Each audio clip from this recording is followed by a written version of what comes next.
Hello hello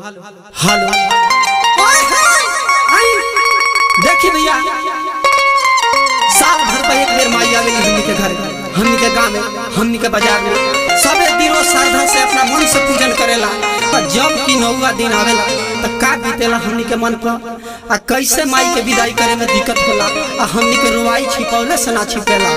देखी ये गाना में हम लोगों को दर्शावता कि कैसे माई के विदाई के वियोग होला, और कैसे माई के त्याग, और फिर हमनी के माई से 1 साल बाद भेंट हुई। तोहरो जुदाई माई हमसे न सहाई, तोहरो जुदाई माई हमसे न सहाई। जालू छोड़ दूर हमके, जालू छोड़ दूर हमके, जालू छोड़ दूर हमके, आवेला रुवाई। रहम जुदाई माई हमसे न सहाई, रहम जुदाई माई हमसे न सहाई। माई बड़ी आसरा से हई देखी पंडाल सजौली, मूर्ति बनवली, हई जई रोपवली, और रउआ हमनी के छोड़ के जाए। साल भर पे आइलू माई हमनी के गाँव में,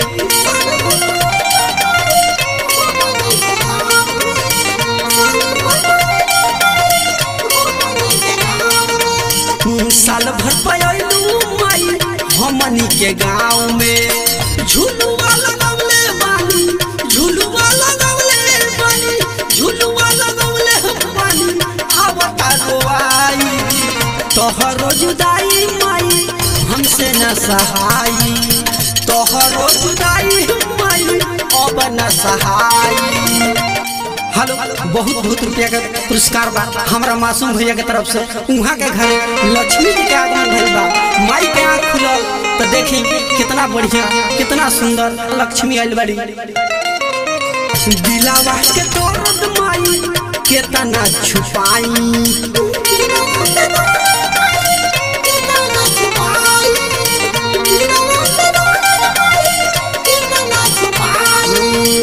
मासूम राजा शैलेश सही ना जुदाई।